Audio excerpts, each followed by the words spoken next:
Bom dia, pessoal. Bom Bom dia.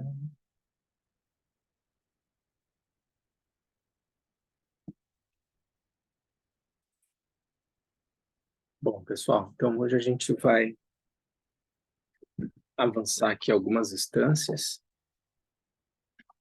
Temos que chegar até a instância 35.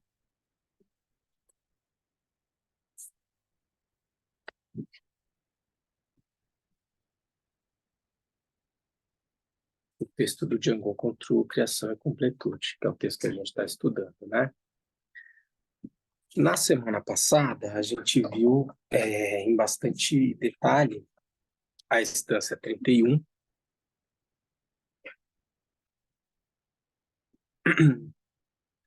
que trazia, de certa forma, uma correlação entre pelo menos a gente apresentou assim, mas o texto traz algumas referências, algumas correlações entre os 5 skandhas, ou 5 agregados, e os 12 elos interdependentes no contexto da prática ah, da criação e completude, um pouco mais particularmente o que a gente está vendo, sem o texto fazer uma referência direta a isso, digamos, mais uma referência um pouco mais próxima à parte de completude, ah, e apontando, né, para uma orientação, para um caminho da prática de reconhecimento da natureza da mente. Ah, no último encontro, a gente viu muita terminologia, muito detalhe, ah,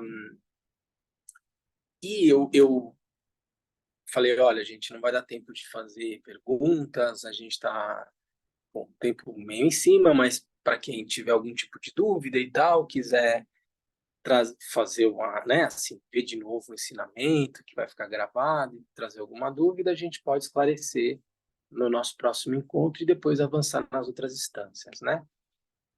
O Wagner, que hoje não pôde estar aqui, ele me falou, eu não vou poder ir no próximo domingo, mas eu vou assistir o ensinamento. Ele me deixou um áudio e ele fez uma pergunta que eu acho que é bem importante, assim, mostra o nível de atenção dele no ensinamento e permite que a gente retome rapidamente, sem se deter mais muito nos detalhes das terminologias, etc., mas do que a gente viu na semana passada. Ele disse, olha, eu entendi a maneira como foi apresentado os 5 skandhas, depois a referência que a gente trouxe do Vasubandhu, que é um grande mestre da escola de Tamatra, fazendo uma correlação com os 5 fatores mentais universais, uma maneira de apresentar os skandhas de uma outra forma, de certa forma, ligeiramente numa outra ordem. Ele falou, eu consegui fazer todas consegui compreender tudo que foi trazido, mas eu disse, eu não entendi muito bem como é que se relacionam de fato os 12 elos interdependentes e os 5 agregados. Lembre-se que a gente trouxe a Prajnaparamita na semana passada, aquele ensinamento em que o Buda presencia o diálogo entre Avalokiteshvara e Shariputra pergunta para Avalokiteshvara como um praticante deve praticar o conhecimento transcendente, ou a sabedoria, ou o Sherab, né?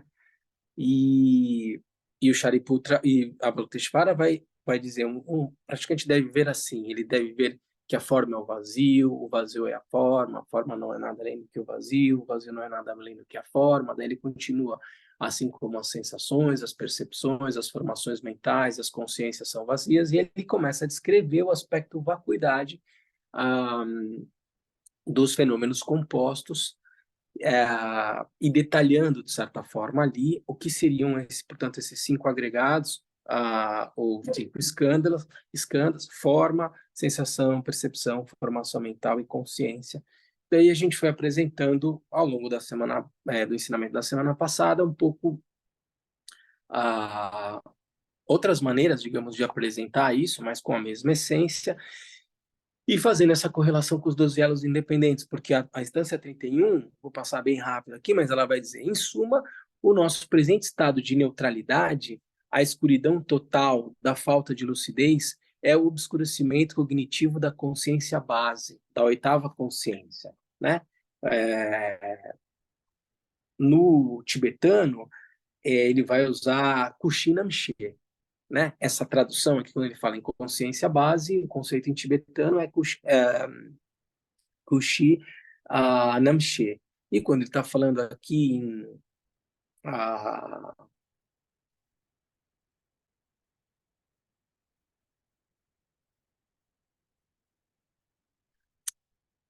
também chamado ignorância coemergente, está falando em Marikpa aqui, né? Então são esses dois conceitos com os quais o texto trabalha.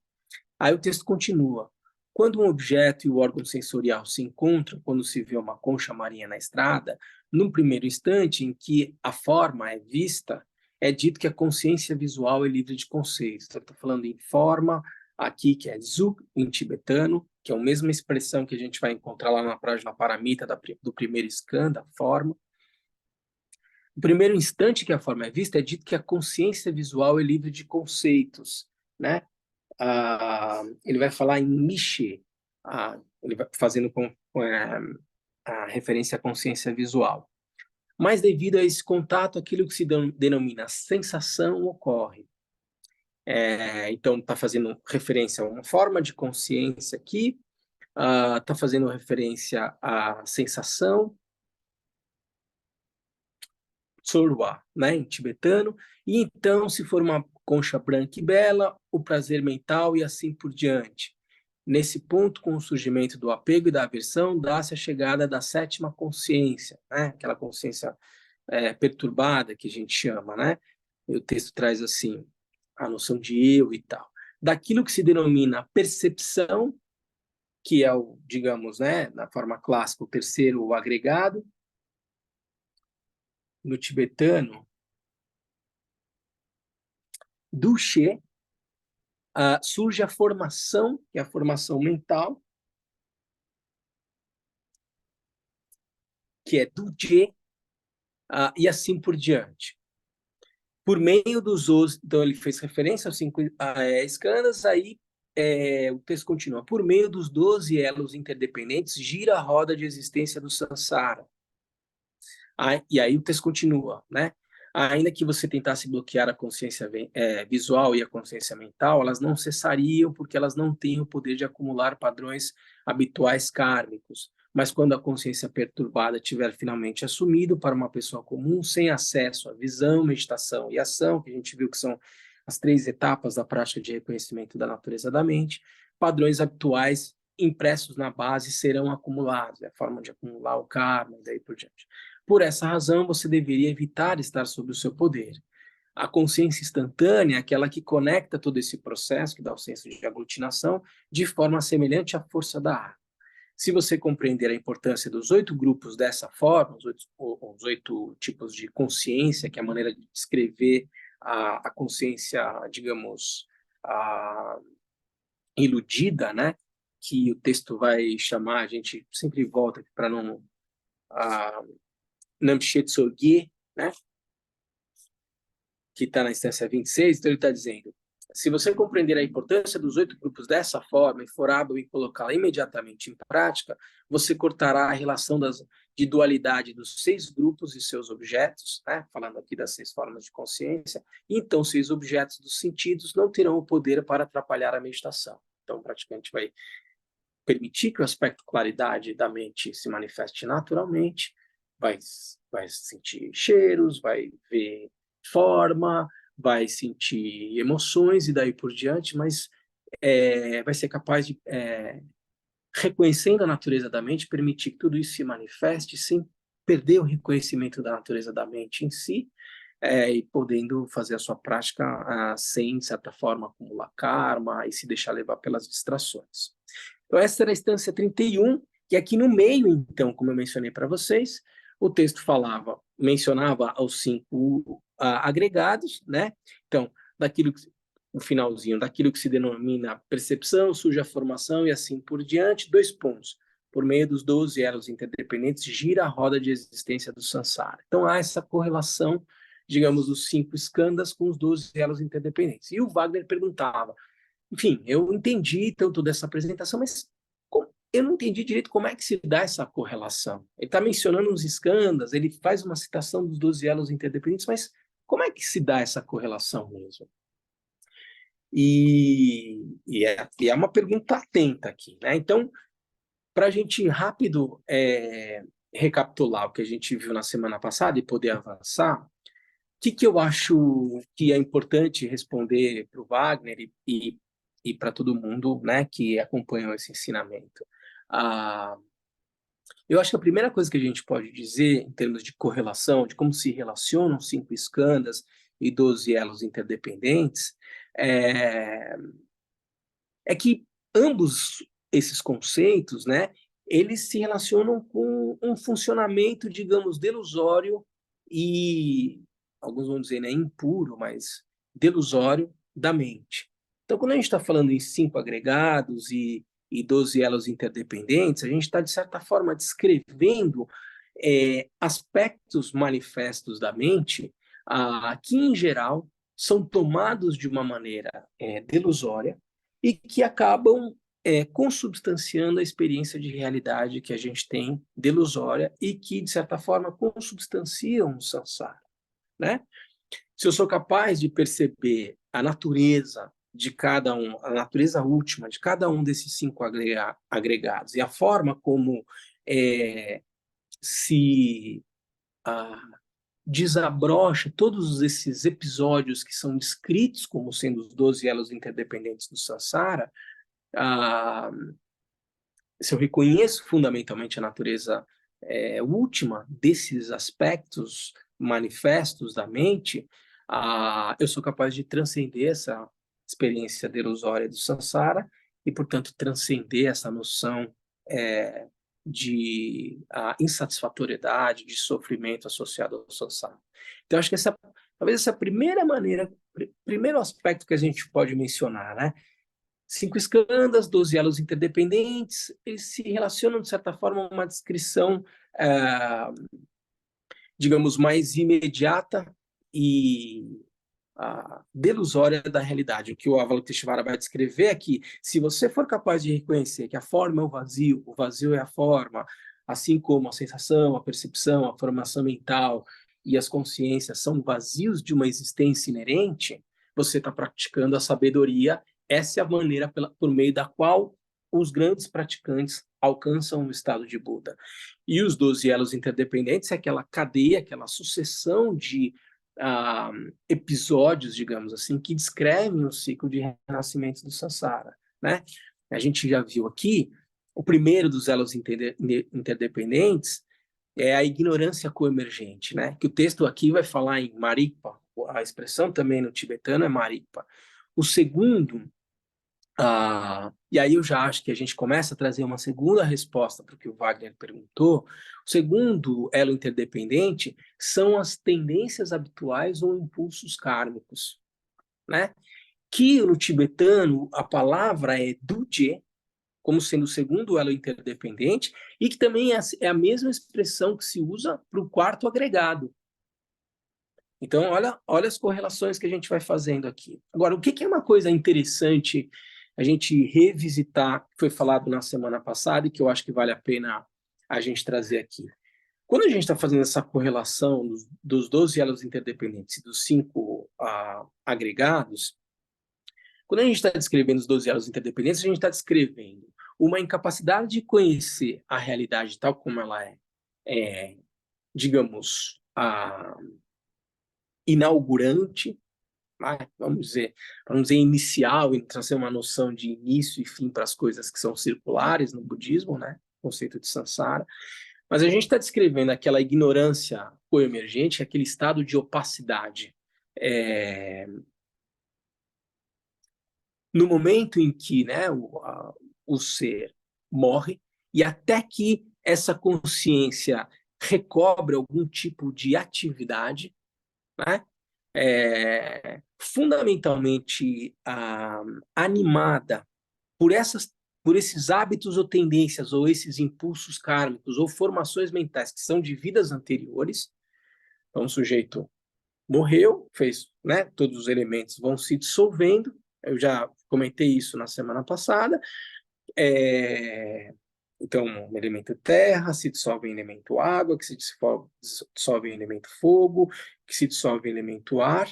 Um grande praticante que consegue perceber essa sequência e mantém o estado natural de lucidez da mente, na hora que se dissolvem todos os elementos, permanece só lucidez, ele alcança um estado de clara luz nesse momento da passagem, né?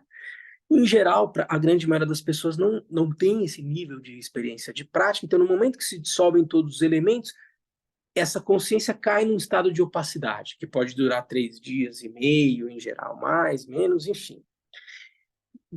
Passado esse período, essa consciência retoma algum nível de atividade, em função dessas formações mentais ou hábitos kármicos cultivados nas vidas anteriores. Então, aqui a gente está vendo aqui rapidamente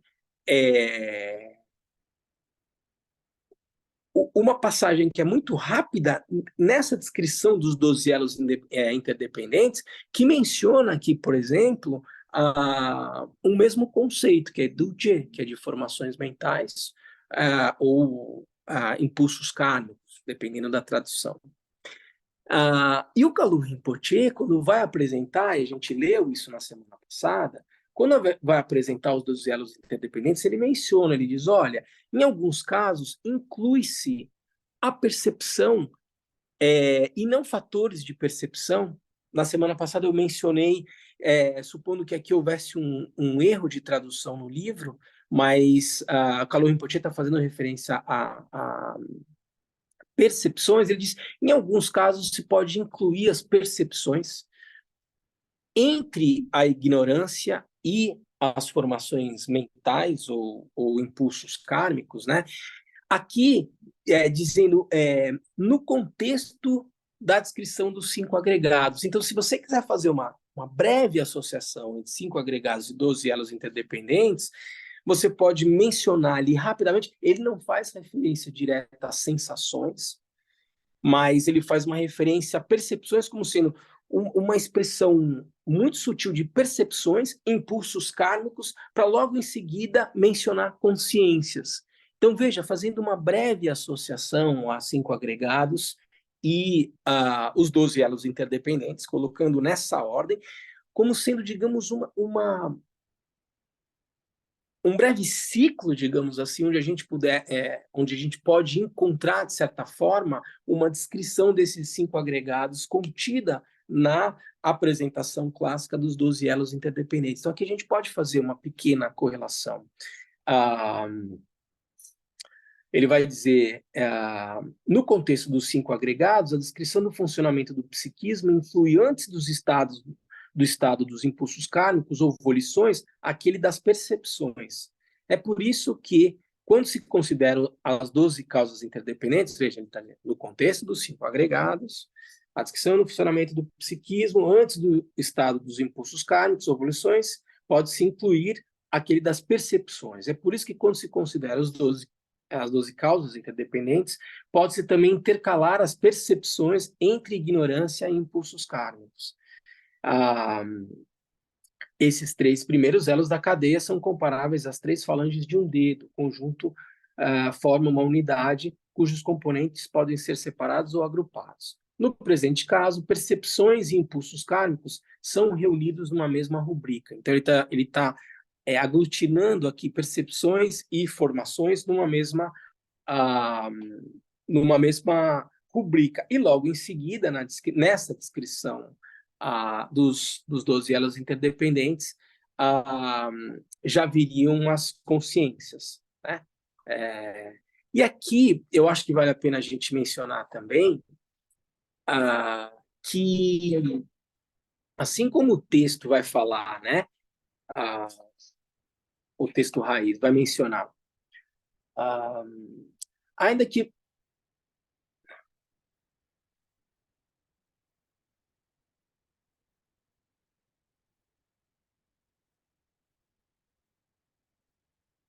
No primeiro instante em que a forma é vista, é dito que a consciência visual é livre de conceitos. Então, aqui ele tá mencionando, né, o que eu diria, um estado ainda muito sutil de consciência, que a gente vai ver aqui nos 12 elos interdependentes, logo depois em que se menciona, né, olha, se a gente vai seguindo a sequência, ignorância, impulsos kármicos, consciências.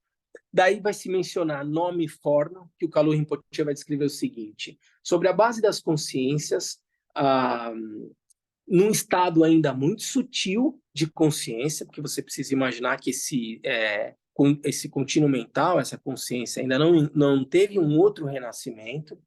Então, você tem percepções de uma maneira muito sutil, se a gente quiser fazer essa correlação com 5 agregados, formações mentais, consciências nesse estado ainda muito sutil, né? Porque essa consciência está começando a recobrar algum nível de atividade, se a gente está considerando esse espaço de tempo que precede um novo renascimento. Então, uma consciência muito sutil, que o texto vai dizer, né? O texto Raiz vai até mencionar. No primeiro instante em que a forma é vista, é dito que a consciência visual é livre de conceitos. Eu poderia fazer essa associação a uma noção de consciência muito sutil aqui. Não uma consciência como sendo o quinto agregado capaz de conhecer, né, com a noção mais aguçada de capacidade de conhecimento, mas ainda é um estado muito sutil. Logo depois se aparece nome e forma. Então, Kalu Rinpoche vai dizer, sobre a base das consciências, nesse estado ainda muito sutil, formou-se desde tempo sem começo um condicionamento à dualidade, eu e outro. Esse condicionamento produz automaticamente a ideia, eu tenho um corpo, que no contexto do bardo, no qual nos situamos sempre, não é um organismo físico, mas um simples corpo mental, o que não impede a mente do bardo de apreendê-lo como algo real. Aos 3 elos precedentes, acrescenta-se, portanto, o sentimento de ter um corpo. O conjunto é chamado o agregado dos 4 nomes. Ele está fazendo uma referência a agregado. Ignorância, impulsos kármicos, consciências e forma mental, tomando o lugar do corpo. Por essa razão, o 4º elo é chamado nome e forma. Veja que aqui você pode, de certa forma, sob uma determinada perspectiva, aglutinar esses 4 primeiros elos interdependentes no conceito, numa correlação com agregados, como sendo o agregado de nome e forma, que seria o primeiro agregado. E logo em seguida viria fatores de percepção, que não são propriamente, né, assim, o próprio Kalu Rinpoche vai dizer, em seguida, chegamos aos 6 fatores de percepção. Habitualmente, enumeram-se 18 fatores de percepção e não 6. Sobre essa rubrica, agrupam-se, de fato, os 6 órgãos dos sentidos, as 6 consciências do sentido e os 6 objetos dos sentidos. Temos, assim, o olho associado à consciência visual e aos objetos exteriores que ele percebe.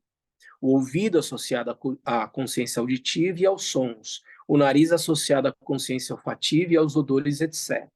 Entretanto, no bardo, o corpo e o meio exterior não possuem fundamento físico, tudo é reduzido ao mental. Como a gente está descrevendo aqui uma consciência que ainda não está associada a um corpo físico, digamos, não renasceu, não faz sentido falar em olho, em objeto visual, porque isso são tudo expressões dessa própria consciência num estado mental ainda. Então, de fato, não há órgão e respectivo objeto.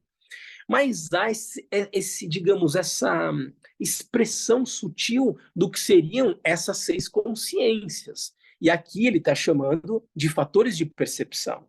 Os órgãos dos sentidos não estão materialmente presentes, como ele está dizendo aqui, do mesmo modo que a manifestação exterior não repousa sobre uma realidade material. Somente o psiquismo cria a impressão de um corpo e de um mundo exterior. Portanto, fala-se de 6 fatores de percepção. Digamos, essa expressão sutil aqui do que seria aquilo que a gente atribuiria à noção de consciência.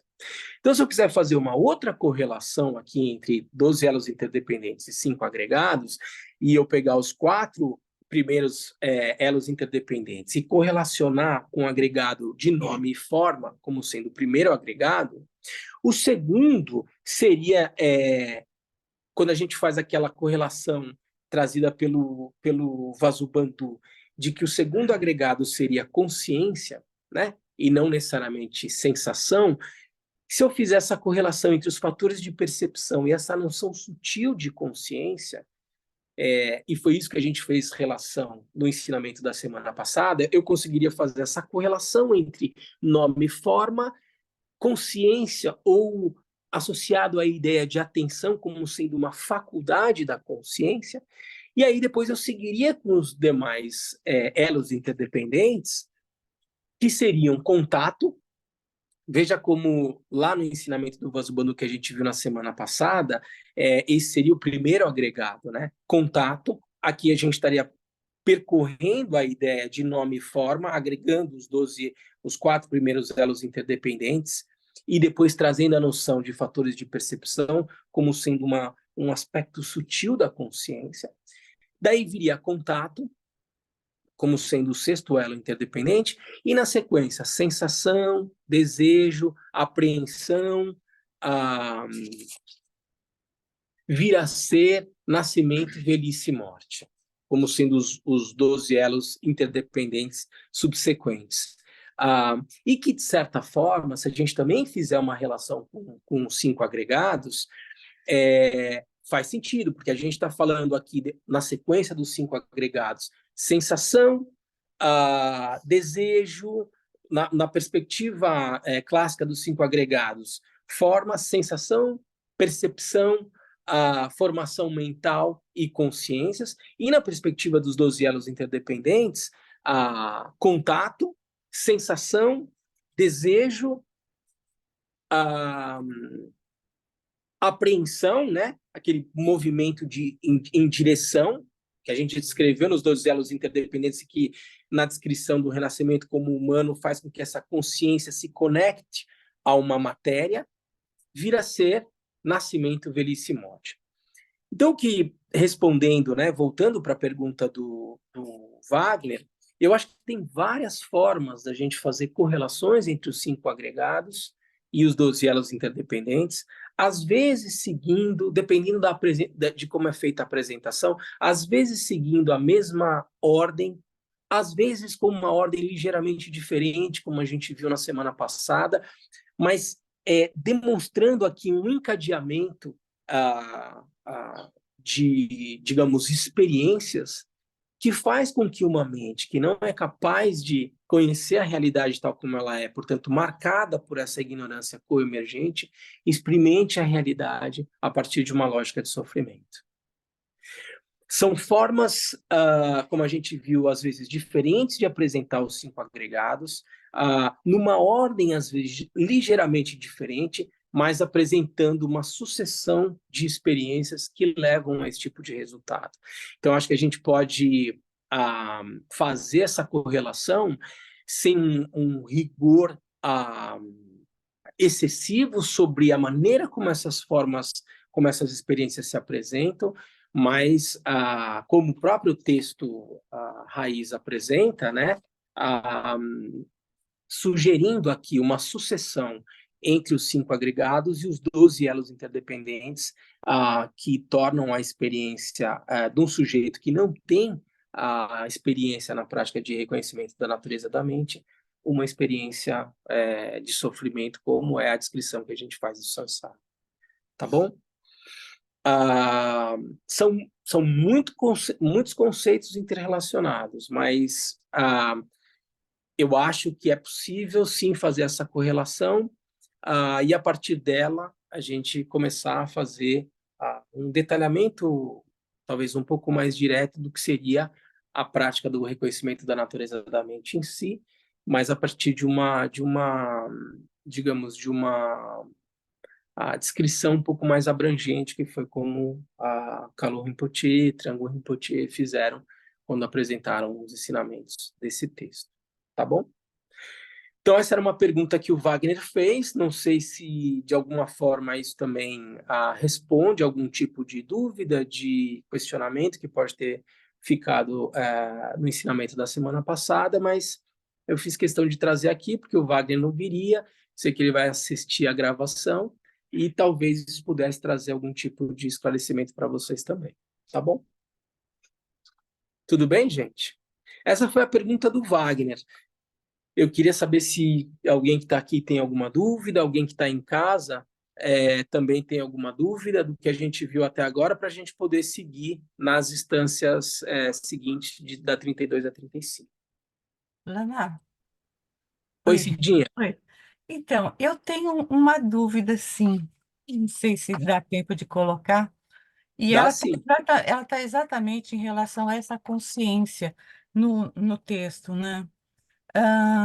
No texto, na instância 31, está escrito Aham. assim: ainda que você tentasse bloquear a consciência visual e a consciência mental, elas não cessariam. Então, no texto, ele está diferindo, ele difere consciência visual de consciência mental, né? Aí, no texto, né, que vai descrever os 5 escândalos, coloca a forma, consciência, sensação, percepção, consciência como em segundo lugar, digamos assim. É. Então, a partir da consciência, ele vai dizer que, devido a este contato, aquilo que se denomina sensação ocorre. Aí o Isso. senhor deu o exemplo de eu olho para a flor, surge consciência, e vai rotular, gosto, não gosto, né? Só que essa consciência que vê a flor, ou a concha, no caso do texto, é a consciência visual, não é? Que é livre de conceitos, é aquela consciência que simplesmente vê. Então, assim, a gente pode talvez fazer uma analogia como se essa consciência visual ela fosse uma máquina fotográfica, ela tira a foto, mas não infere absolutamente nada, né? Agora, na instância 27, Uhum. vai falar que a consciência visual é instantaneamente suprimida e surge a sensação de dualidade. Então, eu fiquei me Onde é, perguntando, né? Na onde é que instância, tá? na instância 27, Aham. na instância 27, ele fala exatamente isso, que ah, Hum. a consciência visual é instantaneamente suprimida e surge a sensação de dualidade. Eu estou procurando aqui em instância 27 para Deixa eu ver ver se eu acho. exatamente. Instância Tá. 27.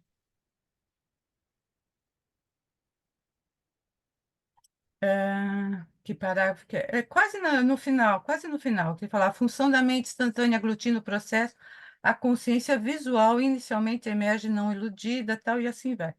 E tem uma parte que ele fala: A função da mente instantânea aglutina o processo. A consciência visual onde inicialmente está? emerge não iludida, livre de conceitos, que é Consciência o... visual instantaneamente suprimida. Ah, então, o que que... ah, primeiro, me diz o que que você... Qual é a tua dúvida aqui? Então, a minha dúvida é como é quando coloca aqui forma, consciência, é a segunda coisa, como se fosse a segunda manifestação, né? Porque você olha para a forma, né? É o olho, a consciência visual vai, fotografa essa forma, surge um movimento, né? Surge um movimento que ele vai falar em sensação, e essa sensação, a dualidade, né? E aí, aí depois que vem, vai surgir, que ele fala: olha, a partir desse momento a consciência mental vai olhar para essa foto, ou da concha branca, e vai é aí que ela vai dizer se eu gosto ou eu não gosto. Aqui que eu acho que, né, que inclusive é um processo, dá início ao processo de delusão, porque, na verdade, a consciência mental, ela não está nem olhando para o próprio objeto, ela está olhando para aquilo que a consciência visual trouxe de informação para a consciência mental, né? Então, assim, a minha dúvida está em, Hum, aparece a forma, essa consciência visual que vai ver a forma, mas ela é instantaneamente retirada, né, ela só tira a foto e dá para, digamos assim, dá para a sensação, surge a dualidade, e agora, depois, antes da percepção, seria a consciência mental fazer essa avaliação dessa foto? Então, ó, deixa eu. Faz muita confusão? Não, não, assim, o texto ele traz todas essas referências, a sua dúvida ela é extremamente pertinente. Deixa eu ver se eu consigo organizar o que você está trazendo, ah, limpar, digamos assim, o que você está trazendo, independente da maneira como o texto raiz traz aqui, para a gente depois voltar para o texto raiz e tentar entender o que ele está falando aqui. Ah, se eu tô, se eu tô aqui, digamos, parado, eu olho para o meu sino, né? Ah, na descrição que o Vasubandhu traz, por exemplo, ele vai dizer, ó, tem contato. Uhum. Então, houve um contato de olho com um objeto, produzindo uma, uma experiência, digamos assim, né? Você pode chamar esse sino só de forma, ou você pode colocar numa fração de segundo esse olho em contato com a forma, produzindo algum nível de experiência, né? Uma experiência sensorial. Ah, o Vasubandhu vai descrever isso aqui é atenção, ou seja, como sendo uma das faculdades da consciência, eu posso voltar a minha atenção sobre um determinado objeto e produzir aqui uma manifestação que seria aqui o que a gente vai chamar de uma consciência visual, né? Associada a essa noção do contato. Então, essa consciência visual, mas ela é totalmente livre de qualquer conceito. Ela só deixa esse tipo de registro. Ah, se eu sou um grande praticante, eu percebo essa expressão do sino como sendo um aspecto claridade da mente. E não necessariamente vou me engajar com algum tipo de conceito associado a esse sino. Ou mesmo que esse conceito se manifeste, tipo, gosto ou não gosto, depois rotule como sendo sino, e depois tenha algum tipo de engajamento em querer saber do que ele é feito, digamos assim. Aqui eu estou descrevendo sensação, percepção e volição, digamos assim, né? O engajamento de ir em direção a.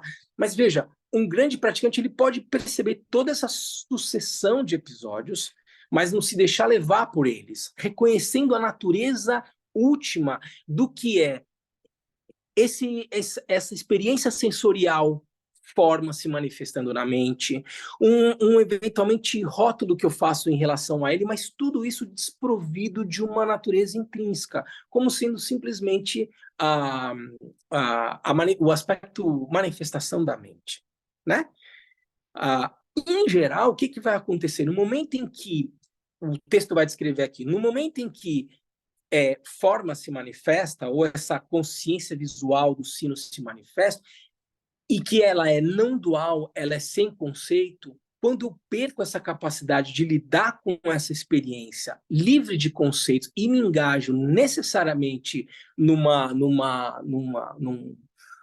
envolvimento com uma experiência subjetiva do tipo gosto, não gosto, quero, não quero, bonito, feio e daí por diante, nesse momento o que ele está dizendo é o seguinte, desaparece essa noção de não dualidade da consciência visual e começa a emergir a consciência mental com todos os seus julgamentos, vontades, quereres e daí por diante. Então, nessa hora, a consciência mental começa a se manifestar e rápido, como o texto vai dizer aqui na instância 31, ele vai dizer o seguinte, ó, ainda que você tentasse bloquear a consciência visual e a consciência mental, elas não cessariam. É natural que elas desabrochem na mente. Eu não preciso nem interromper isso. A questão é, porém, ele vai dizer, porém, elas não têm o poder de acumular padrões habituais kármicos. O simples fato de você ver o sino não vai deixar um print kármico na sua oitava consciência, mas ele vai dizer, mas quando a consciência perturbada tiver finalmente assumido, para uma pessoa que não tem essa capacidade de fazer o reconhecimento da natureza da mente, né, com visão, meditação e ação, padrões habituais impressos na mente serão acumulados. Então, a experiência sensorial em si não vai gerar karma. Veja, a manifestação dessas formas de consciência, consciência visual ou consciência mental, naturalmente vão acontecer. O problema é quando, por uma tendência kármica e uma maneira de se relacionar habitual com essas experiências manifestas da mente, gera uma impressão automática da existência de um eu que percebe um fenômeno sensorial dissociado do que seria a própria expressão da minha mente, e a partir de uma lógica de dualidade começa a imprimir hábitos kármicos e gerar a roda do samsara. Então, estou tentando organizar um pouco a tua pergunta a partir dessa perspectiva de sequência dos ensinamentos, mas eu queria voltar a você para saber, tendo colocado sobre essa perspectiva, onde é que está a tua dúvida? Não, aí eu caio na realidade, na real, que não depende, né, de ter forma. A consciência ela pode surgir como logo depois da forma, mas é simplesmente uma consciência visual e ela não interfere no processo todo, né? E Exatamente. mais tarde depois vem a consciência mental, a sexta consciência, vem a consciência mental que vai fazer todo esse julgamento, todo esse arcabouço de coisas que vão acontecer até a sétima e depois a oitava consciência, aonde vai gerar o Exatamente. karma, tudo. Por Não isso que aqui eles depende. por isso que essa é uma no fundo, quando o Vasubandhu vai colocar, ele vai descrever o que seria esse segundo agregado como sendo ele coloca como sendo a atenção, como sendo uma faculdade da consciência. Simplesmente a consciência ser capaz de se voltar para um aspecto em particular de uma experiência sensorial, isso em si não gera karma nenhum. Entende? O que vai começar a gerar uma experiência que vai deixando um print na sua maneira de experimentar a realidade é quando, assim, quase que não é uma descrição, mas assim, isso precisaria ser visto assim, milésimo de segundo, eu automaticamente em que eu olho para um objeto, eu associo a noção de que tem alguém que olha e algo que está sendo olhado, esse algo que está sendo olhado que eu gosto, não gosto, que tem um nome, que me leva a agir em direção a ele, daí por diante, como sendo uma fração muito rápida, entendeu? Muito rápida. Se você for olhar, então, assim, isso é uma maneira de você apresentar contato, atenção, né? Assim, há um contato com uma experiência sensorial, uma orientação dessa consciência a um aspecto em particular dessa experiência em si, e logo em seguida, sensação, percepção e um engajamento. Na descrição clássica dos 5 agregados, você vai colocar a consciência lá no final, porque você simplesmente vai dizer, não, tem forma, em relação a essa forma tem sensação, tem percepção, tem uma forma, um hábito, uma tendência, e que vai gerar todas as formas de consciência, inclusive consciência visual, auditiva, tátil, gustativa, olfativa, consciência mental, para aí, num texto clássico, né, das escolas mais originárias, da escola madhyamika e daí por diante, que vão descrever só 6 formas de consciência, e, por exemplo, na escola Chitamatra, em outras tradições, vai descrever ainda essa 7ª e essa 8ª consciência. Mas aí, nesse caso, seriam essas 6 consciências que a gente está descrevendo, envolvendo todas essas faculdades sensoriais e a consciência mental, aglutinando ainda 7ª manas, né, a consciência depósito e até essa 9ª consciência instantânea. Tudo isso estaria contido na consciência mental. E isso seria o resultado final, entendeu? Então são formas diferentes de descrever, mas essa quando a gente coloca, quando o texto coloca aqui nessa consciência, logo depois desse contato, ele está querendo dizer que essa consciência é não conceitual, entendeu? Ela não está gerando nenhum imprint que gera uma tendência kármica. É a forma como me relaciono com isso que ainda é muito sutil, muito fugaz, que vai gerar o imprint, né, na consciência, e vai gerar karma e daí por diante. É por isso que ele está dizendo aqui, ó, eu volto a ler essa parte do texto. Ele vai dizer, olha, então, em suma, o nosso presente estado de neutralidade, a escuridão total da falta de lucidez, é o obscurecimento cognitivo da consciência base, né? Chama-se também ignorância coemergente. Quando um objeto sensorial se encontra Quando um objeto e o órgão sensorial se encontram, como quando se vê uma concha marinha na estrada, no primeiro instante em que a forma é vista, que é isso que a gente está descrevendo, é dito que a consciência visual é livre de conceitos. Mas devido a esse contato, aquilo que se denomina sensação ocorre, e então, se for uma concha branca e bela, o prazer mental e assim por diante. Nesse ponto, com o surgimento do apego e aversão, dá-se a chegada da sétima consciência. Daquilo que se denomina percepção, surge a formação e assim por diante. Por meio dos 12 elos interdependentes, gira a roda do Sansara. Ainda que você tentasse bloquear a consciência visual e a consciência mental, elas não cessariam. Porém, elas não têm o poder de acumular padrões habituais kármicos, mas quando a consciência perturbada tiver finalmente assumido para uma pessoa sem acesso à visão, à meditação e à ação, padrões habituais impressos na base serão acumulados. Só não, em geral, se você é uma pessoa que tem um reconhecimento da natureza da mente, essas experiências todas não vão deixar esse print kármico, porque você tem experiência em visão, meditação e ação. Se você não tem essa experiência, consciência visual, consciência mental vão se manifestar ainda livre de conceitos, mas rapidamente os hábitos e tendências vão fazer com que você tenha uma noção de um eu, uma sensação, uma percepção, um engajamento em relação àquela experiência, e isso faz girar a roda do Sansara. Ficou claro, Cíntia? Sim, é complexo, assim. E quando a gente faz essa correlação, a gente vê que a ordem desses 5 agregados nem sempre é a mesma. E por isso que eu estou dizendo, ao invés da gente se apegar muito a essa forma, o que eu acho que talvez valeria a pena a gente entender é que quando a gente descreve os 12 elos interdependentes, você encontra como eu poderia dizer assim, pequenos ciclos desses 5 agregados embutidos na descrição dos 12 elos interdependentes, entendeu? O Calor Rinpoche vai colocar isso logo de cara, assim, entre a ignorância e impulsos kármicos, que seriam as formações mentais, ele falou, olha, no contexto dos 5 agregados, você pode jogar aqui percepção, ele não menciona sensação. Então ficaria como ignorância, percepção, formação mental e logo depois consciência, como sendo, olha, um microciclo de 5 agregados quando eu estou descrevendo os 12 elos interdependentes.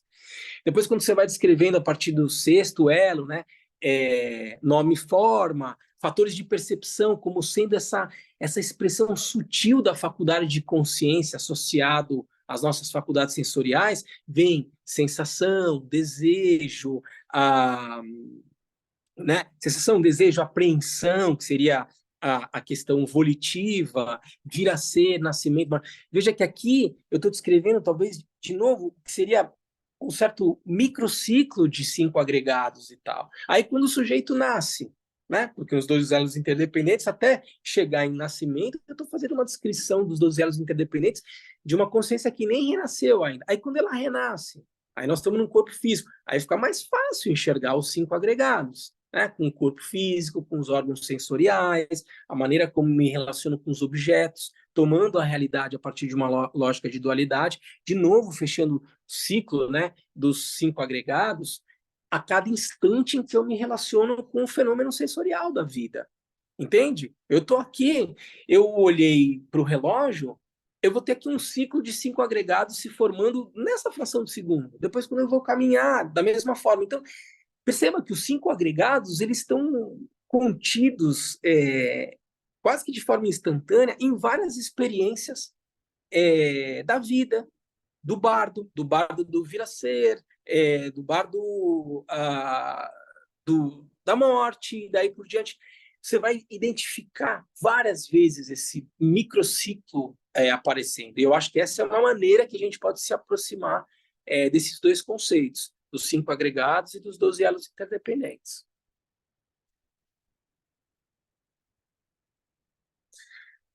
Estou vendo você concordar, mas com uma sensação assim, meio... Vou ter que pensar um pouquinho mais a respeito. Pensar ou meditar? Meditar. Pedro falou, pensar ou meditar. Melhor meditar, né? Senão a gente vai entrar em conceitos. Mas é isso, Cidinho. Acho que vale a pena olhar o texto, se aparecer mais alguma dúvida, como fez o Wagner. Ele falou, eu entendi esses conceitos, mas eu não entendi como eles se correlacionam, né? E o que eu tinha anotado aqui,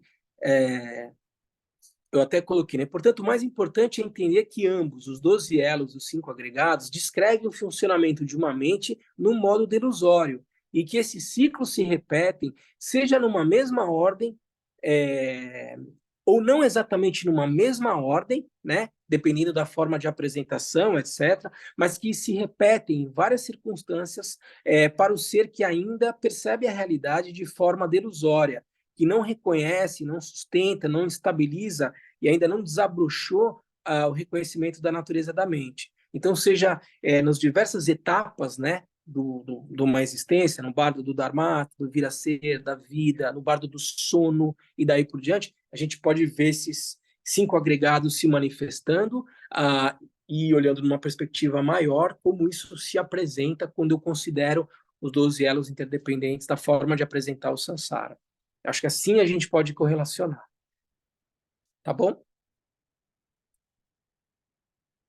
Imagina. Mais alguma dúvida, gente? O dia de hoje era um pouco para tirar essas dúvidas e depois, como eu falei para vocês, passar rápido aqui pelas outras 3 instâncias de uma maneira mais abrangente. Eu não sei muito bem falar como vocês, mas esse olhar tudo que você falou, isso está sujeito ao karma. Quando eu olho um objeto, eu não tenho como não trazer esse karma, né? Ou tem? Quando você está falando a karma, o que você está se referindo? Porque, assim, um karma passado, de outras vidas, entende? Entendo. Então, assim, às vezes eu nem tenho consciência desse karma. Porque essa coisa de gostar e não gostar, isso eu acho que está relacionada ao karma, aos karmas de vidas passadas. Uhum. E como que eu posso olhar para aquele objeto e ver e ficar, assim, não colocar esses karmas.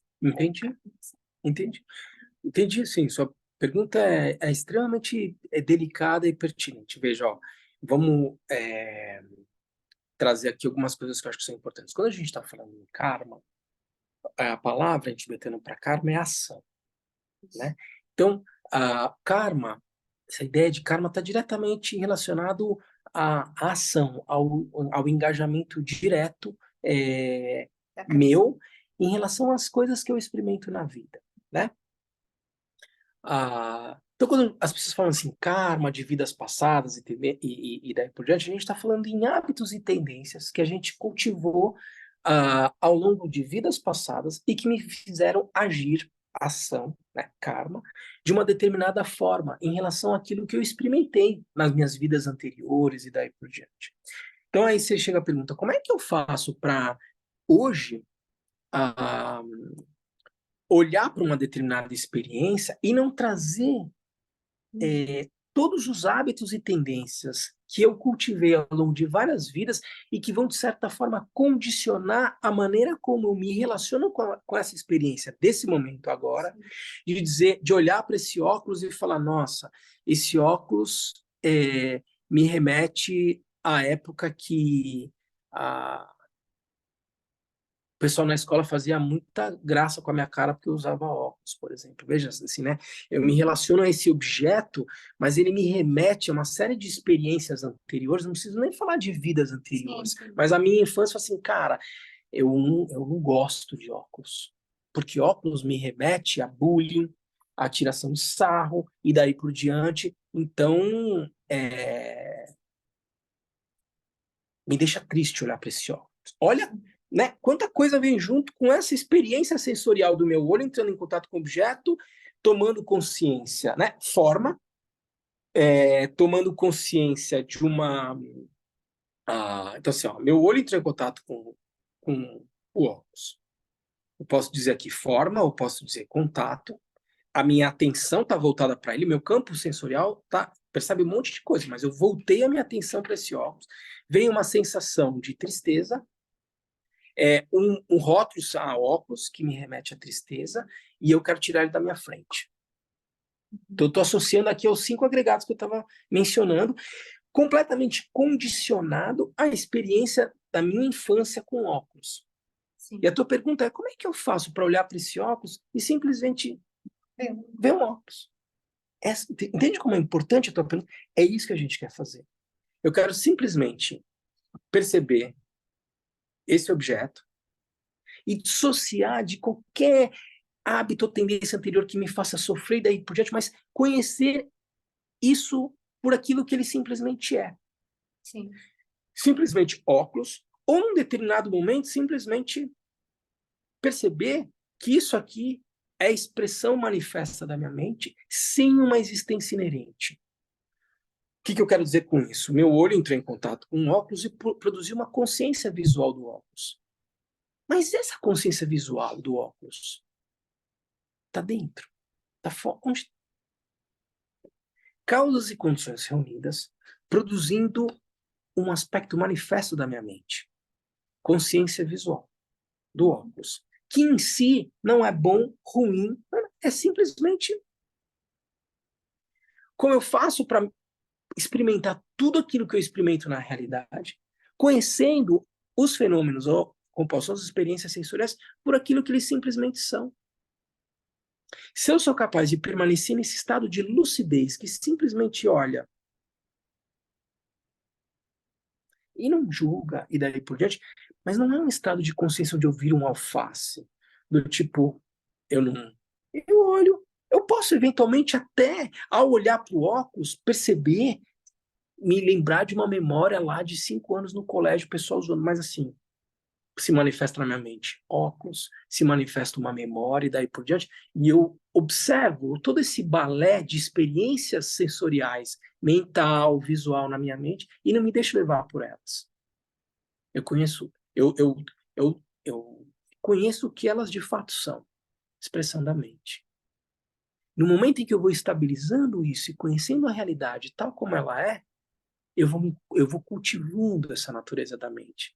Eu vou percebendo que, fundamentalmente, não há essa dualidade. O que há aqui, essa forma, ela em si, ela é uma série de micropartículas, com mais micropartículas, micropartículas. Se eu botar um microscópio aqui, eu vou ver que não tem um óculos em si, do ponto de vista ontológico, algo que tem uma existência inerente. Eu estou vendo que existem são causas e condições reunidas aqui, produzindo uma experiência de forma, mas que é vazio de uma existência inerente.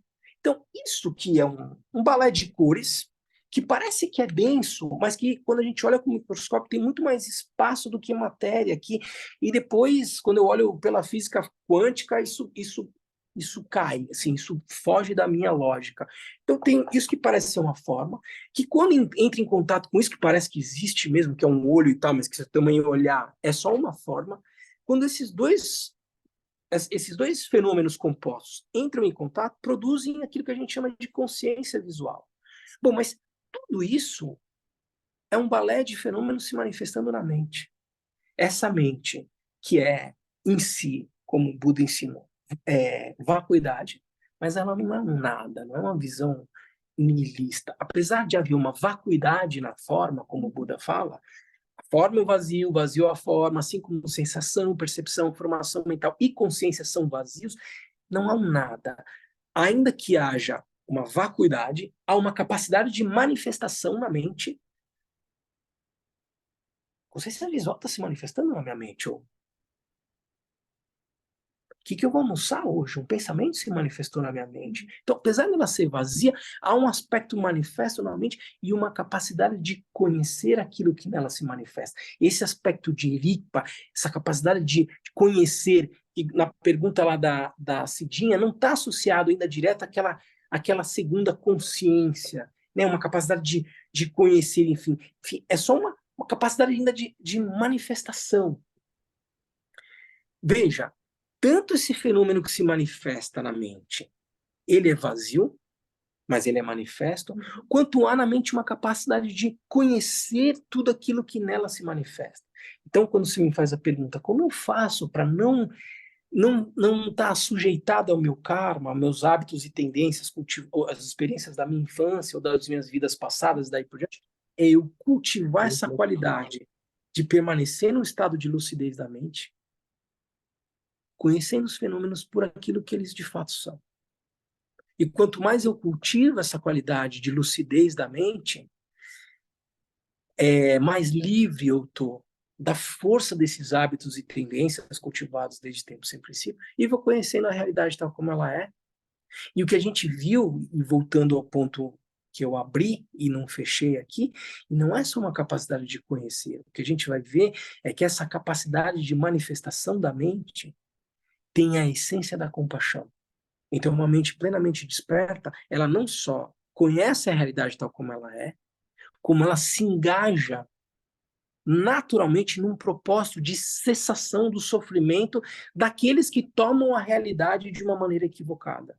Então, um Buda, ele simplesmente vai conhecer essa realidade tal como ela é, não vai deixar se levar por hábitos e tendências, porque ele já purificou todos esses hábitos e tendências, e ele vai se mover no mundo com um único propósito: conduzir que as pessoas possam conhecer a realidade tal como ele conhece, portanto, livre de sofrimento. Isso que você falou, eu acho muito, não é real, muito pertinente para o que a gente vive, né? E eu quero saber se, quando a gente está meditando mesmo, né, sentado e meditando, é aquelas imagens, aquelas sensações, aquilo tudo que vem na mente, é isso que também é um estado de espectro, que a gente está na vida, mas a gente não se liga à experiência quando você está meditando mesmo, sabe? Isso. Não sei como, se eu estou bem perdida, mas assim, quando a gente está meditando, a gente vê muitas imagens, Isso. muita coisa, tudo que eu estou vivendo. Então, se eu continuar, igual você falou, meditando e não me deixar levar por nada e focar naquilo, na meditação mesmo, né? Nenhuma experiência, não me ater em uma experiência, porque às vezes a gente está meditando e aí vem uma imagem, aí você vai naquela imagem, aí vai, quando você vê, você volta de novo, não é assim? Isso. Isso é uma maneira de meditar. Experiência? O que você está dizendo é o seguinte: quando a gente está meditando, a palavra que a gente usa é se familiarizar com a mente. Então, você vai parar para meditar. Quando você para para meditar, e você pode concentrar a tua atenção nesse sino. Tua atenção está aqui no sino, né? Mas aí vem uma memória, vem uma imagem mental, e daí por diante. O que você está fazendo? Você está se familiarizando com a mente. Você está falando, caramba, olha quanta coisa se manifesta. Por mais que eu tenha uma ação, né, assim, uma decisão de manter aqui o meu foco só sobre esse objeto, tem um monte de coisa se manifestando na mente. Mas eu quero treinar a minha mente. Isso. Então eu não quero me deixar levar por todas essas experiências, mas elas vão continuar aparecendo. Quando a gente começa a meditar, não é porque eu pus a minha atenção no sino que os pensamentos vão parar de aparecer na minha mente, as imagens mentais. Ou seja, tem gente que acha que quando está começando a meditar, que se não conseguir ficar com a atenção só num objeto, não está meditando. E a gente está dizendo o seguinte: meditar é se familiarizar com a mente. Então, quando você vai parar e começar a meditar, vai aparecer um monte de coisa na sua mente. Tá tudo certo, normal. A questão fundamental é saber o que eu faço com tudo isso que se manifesta na minha mente. Se eu sou capaz, no início, de, independentemente de tudo que se manifesta na mente, conseguir manter algum nível de disciplina nesse treinamento da mente e manter o foco sobre um objeto, o que vai acontecer aos poucos? Todas essas imagens mentais, essas distrações, elas vão perdendo intensidade, porque a minha atenção não está indo para todas essas experiências. Eu estou com foco só em um objeto mental, que é a consciência visual do sino.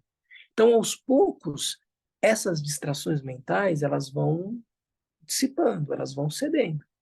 Com isso, eu vou começando a ganhar um pouco de autonomia diante de tudo isso que se manifesta na minha mente. Então, quando a gente vai meditando, aos poucos, a ideia é ir começando a ganhar um pouco de autonomia diante desse comportamento compulsivo de ficar sempre pensando em alguma coisa, agindo como eu agia quando eu era criança e daí por diante, porque eu vou entendendo como essa mente funciona e vou começando a exercitar algum tipo de autonomia diante de tudo aquilo que apela aos meus sentidos e daí por diante. Uhum. Então, quando você está meditando, você parou. Digamos que você diz, você não vai usar o símbolo. Você quer simplesmente, você vai usar a sua respiração, por exemplo, para meditar. Você vai manter a atenção na respiração. Ah, mas o que eu vou almoçar? Volta para a respiração. A ideia é que você comece a ganhar algum tipo de independência em relação a uma postura quase que compulsiva que a gente tem de lidar com todas as nossas experiências sensoriais. Sim. Isso vai me dando capacidade de chegar ao ponto que a gente estava vendo aqui, de olhar para todas essas experiências sensoriais e não se deixar levar por elas, simplesmente reconhecer elas por aquilo que elas são. Isso é meditar. Portanto, quanto mais eu vou ganhando experiência na meditação, mais autonomia eu vou ganhando em relação a essas tendências, a esses impulsos kármicos e daí por diante, e vou começando a ter um tipo de postura diante da vida não tão condicionada como a gente costuma ter por tudo aquilo que a gente está acostumado a fazer, a repetir e daí por diante. Sim. Tá claro? Isso deve ser uma pergunta. Claro. Então, a pergunta da colega que veio ao encontro que eu também queria perguntar. Quero saber onde é que entra a equanimidade, a qualidade da equanimidade, né?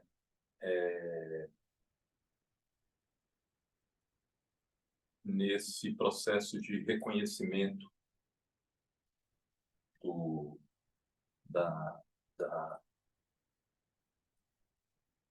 das experiências, principalmente da sensação, porque parece que, né, o momento em que a gente gera karma, né, gera os imprints kármicos, parece que é nesse momento da sensação, né, e da percepção, né, que criam a dualidade, Isso. a experiência de dualidade, né, sujeito e objeto. É. Parece que quanto mais a gente, vamos dizer assim, reforça, né, essa qualidade das sensações de gosto e não gosto, mais a gente está gerando imprints kármicos. Então, a equanimidade, ela entra neste momento, assim, que a gente tem a experiência da sensação, mas a gente treina em não desenvolver preferência, quer dizer, nem desejo, nem aversão, nem apego, nem aversão, a partir daquelas sensações, quer dizer, a gente só vê a sensação como sensação e mais nada. Então, a equanimidade entra aí nesse ponto. Perfeito. Pedro, e só para todo mundo entrar na tua pergunta a partir do que a gente estava vendo aqui no texto, é exatamente isso. É quando eu tenho a experiência sensorial, digamos, e ela ainda é livre de conceitos, como o texto fala, só que eu logo em seguida, ao ter a sensação e a consciência perturbada, a sétima consciência emergir, vem não só a sensação, mas a noção de que tenho eu tendo uma sensação e de que eu gosto ou não gosto. Então vem, né? Sensação aglutinada ou associada à ideia de um eu que sente, e logo em seguida percepção, formação mental, consciência, dependendo da classificação que a gente tem. Então, nesse momento é que surge, lembra quando a gente está falando dos 4 véus? A gente sai, né, assim, de uma ignorância para uma noção de dualidade, para emoções perturbadoras e karma, daí por diante. O primeiro momento em que eu sou capaz de estar num estado de equanimidade é quando eu reconheço a natureza da mente de cara e eu não estou nessa condição de ignorância coemergente, tá? Esse já é um estado de Buda, a gente passou por todo o restante, né? Como não é isso que acontece para a maioria de todos nós, e daí por diante, você está trazendo justamente esse momento. Bom, então, como eu parto dessa ignorância coemergente, é no momento em que surge, né, tem uma capacidade de manifestação na mente, livre de conceitos, e logo em seguida vem sensação, aí eu estou trazendo associado à sétima consciência e daí por diante. Essa noção de equanimidade que você traz é a possibilidade de você seja olhar para o óculos, reconhecer o óculos por aquilo que ele é, e nenhuma sensação surgir. Então, óculos, sino, corpo, tapete, flor e daí por diante, todos esses fenômenos compostos têm o mesmo sabor. Equanimidade. Isso não chega a gerar nenhum tipo de sensação para você. Você simplesmente está no estado de lucidez da mente, onde as coisas não são indiferenciadas, né? Mas digamos que surge uma sensação, dando um passo seguinte, surge uma sensação. No momento em que surge essa sensação, é a capacidade de você reconhecer que a sensação em si é a expressão manifesta da mente da mesma forma. Daí porque dizer que sensação não é boa ou ruim, raiva não é boa ou ruim, emoções já não são boas ou ruins, elas são simplesmente o aspecto manifesto da mente. A questão é o que eu faço com elas. Então, se eu tenho uma sensação extremamente prazerosa, eu não tenho que dizer, isso é pecado, é uma sensação prazerosa, não pode. Veja assim, tudo aquilo que se manifesta, nessa perspectiva, é a expressão manifesta da mente em si. Então, eu posso ter a sensação de gosto, de não gosto e daí por diante, mesmo que eu não goste, reconhecer que isso é a expressão manifesta da mente. Então, isso é sempre uma prática de reconhecimento da natureza da mente. Na medida em que eu vou cultivando esse tipo de prática, o que eu vou cultivando é um estado de equanimidade. Então, entende-se? Não tem problemas, é um problema, surgiu a sensação. Mas se eu reconheço a sensação, ela tem o mesmo sabor do que o sino. Ela tem o mesmo sabor no sentido figurado, entende o que eu quero dizer? Então, nós estamos falando. Então, essa é a noção de equanimidade. A prática da equanimidade está diretamente relacionada a essa prática de reconhecimento da natureza da mente e, portanto, da indiferenciação na sua natureza última de tudo aquilo que se manifesta na mente. Seja o objeto, seja a sensação, a emoção e daí por diante. É dessa forma que eu vou cultivando a equanimidade. Até o momento em que, assim, eu falar em cultivar a equanimidade, até que as coisas são como são, eu não preciso cultivar nada, entendeu? Fez sentido, Pedro? Não, só também uma pergunta, por favor, nesse sentido. Então, numa etapa posterior, a sensação, né? Então, o problema maior realmente é a fixação, né? No exemplo do óculos, não é tanto o desejo, mas uma aversão, portanto, um trauma. Seja como for, desejo ou aversão, é uma fixação. É uma maneira... Isso é difícil quando a gente vai trabalhar nesse conceito de fixação, mas é uma maneira fixada ou condicionada de experimentar todas as experiências da realidade, entendeu?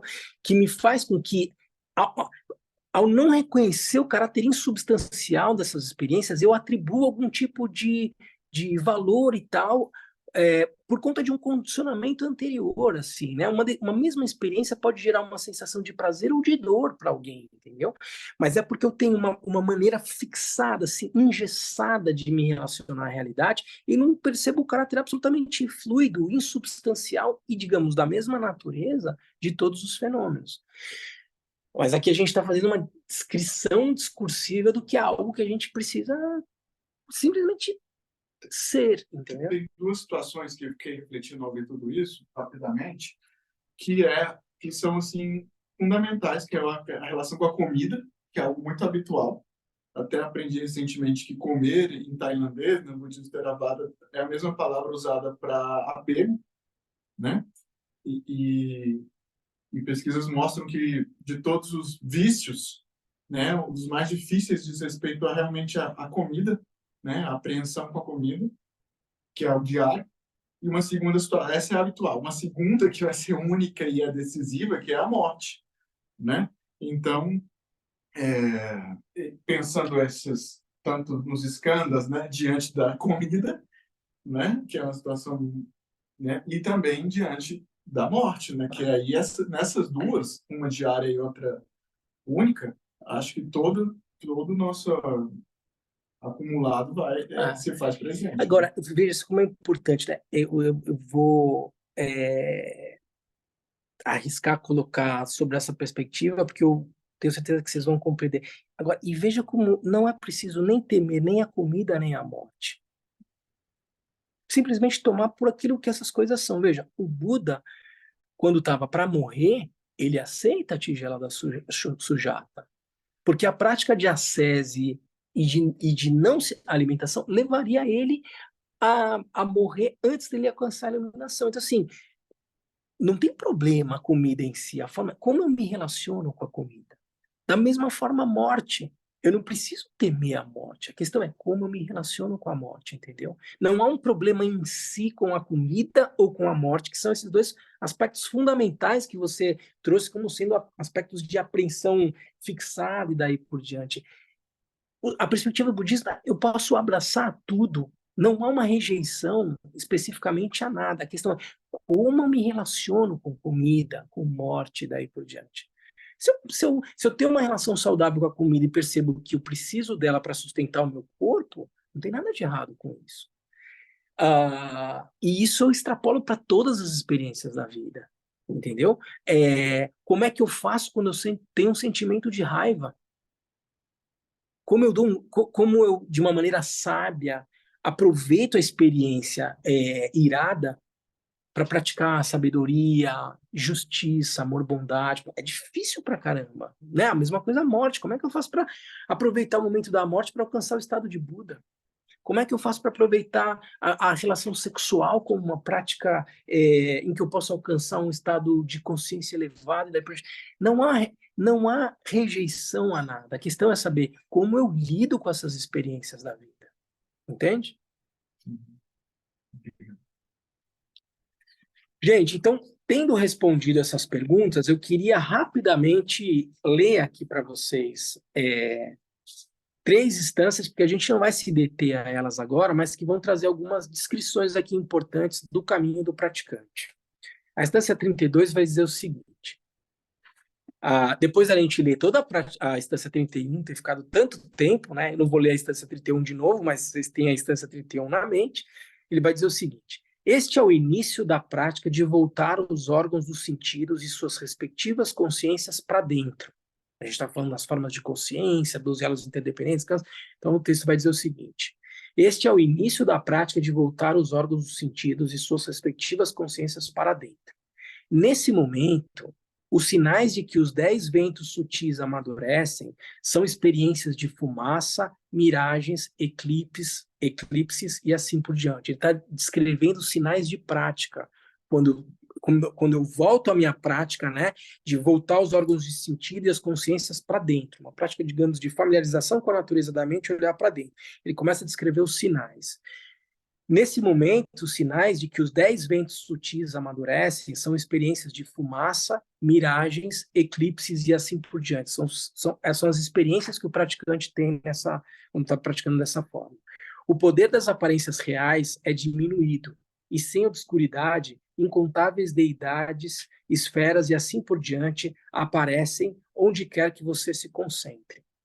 Externa e internamente em seu corpo e em sua mente, surgindo automaticamente, sem esforço, expectativa ou ansiedade. Como um sinal de alcance do calor, você não está mais interessado em comunicações e associações inúteis. Ele está descrevendo um outro sinal de prática. E você deseja apenas permanecer na solidão e sem distração. O fluxo de pensamentos é cortado. E como o céu claro, experiências ilimitadas de bem-aventurança, clareza e não pensamento surgem no corpo, fala e mente. Está descrevendo, né, 3 aspectos fundamentais da prática de reconhecimento da natureza da mente, que é bem-aventurança, ou felicidade, ou êxtase, clareza, claridade e não pensamento, né, uma experiência não discursiva. No entanto, esses são apenas sinais do caminho, algumas aproximações de confiança, e não tem e não tem absolutamente nada a ver com a realização de estados superiores. Então, tira o seu cavalinho da chuva. Quando essas experiências são objetivadas, vocês perceberam que eu deixei para ler tudo isso nos últimos 5 minutos, porque não vai dar para responder nenhum tipo de pergunta, né, gente? Mas é porque senão a gente vai entrar num campo especulativo e a gente está descrevendo sinais de prática de um praticante avançado. Fecha parênteses. Quando essas experiências são objetivadas, elas estão... volta um pouquinho. No entanto, esses são apenas sinais do caminho, algumas aproximações de confiança, e não tem absolutamente nada a ver com a realização de estágios superiores. Quando essas experiências são objetivadas, elas estão sujeitas a surgir, cessar e mudar, e não podem ser permanentes de acordo com todos os siddhas. A verdadeira realização do espaço aberto da consciência primordial sem referência, que é Yeshe Yunme, é denominada a consciência primordial da realização, Topei Yeshe. Nesse momento, os desejos e aversões da visão, meditação e ação são esgotados, que são aquelas 3 etapas da prática de reconhecimento da natureza da mente.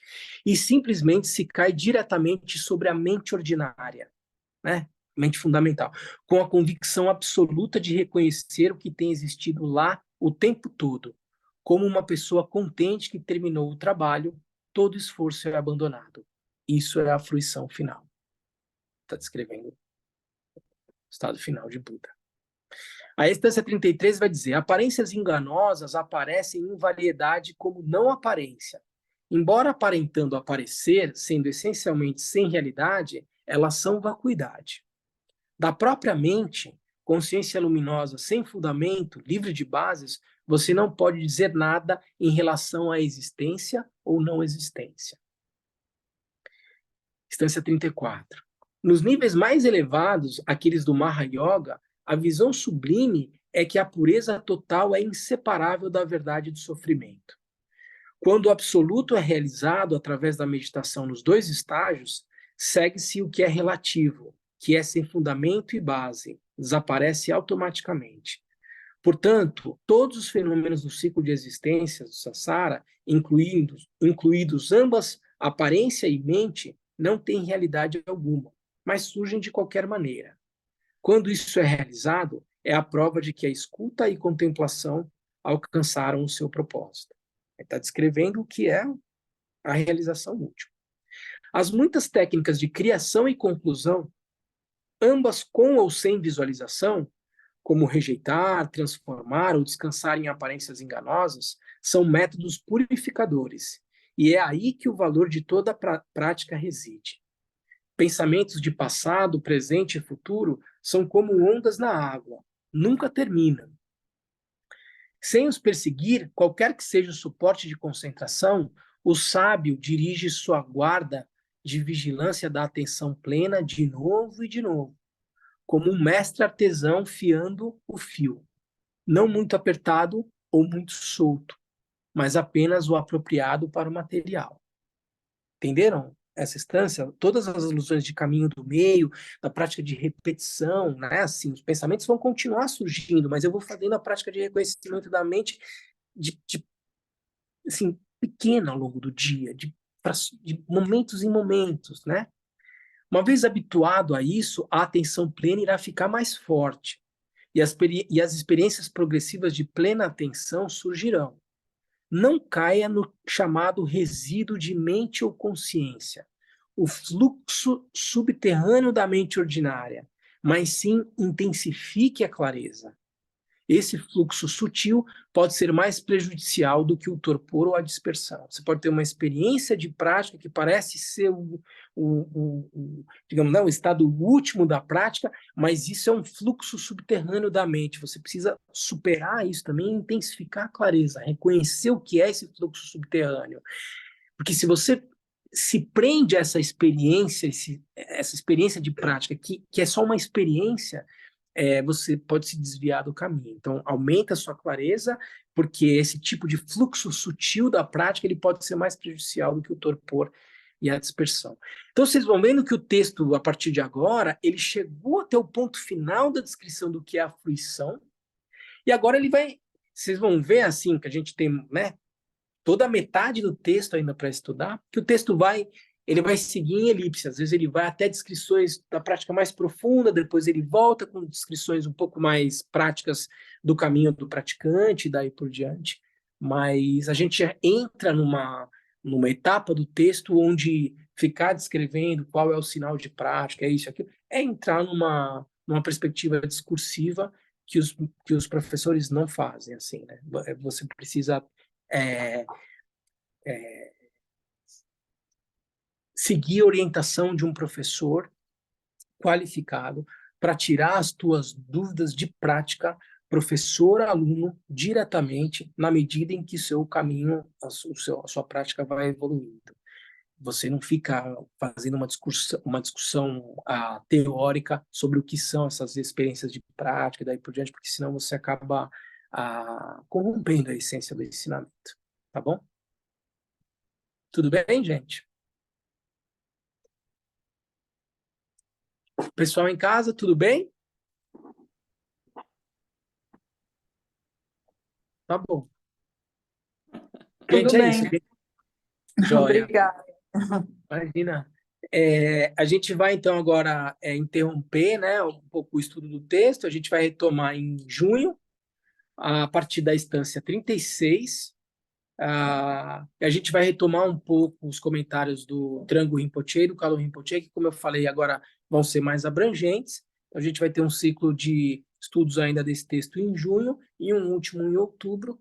A gente vai ver aqui praticamente a metade do texto nesses 2 meses de junho e outubro para encerrar esse estudo, então, no final de outubro. Tá bom? Vamos fazer dedicatória, gente?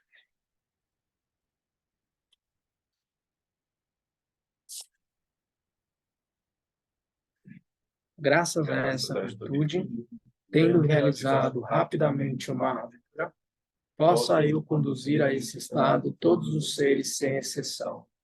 Pela graça do Buda que obteve os 3 corpos, pela graça da imutável verdade do Dharma em si, pela graça da infalível aspiração da Sangha, possa essa súplica de dedicatória realizar-se tal como ela é.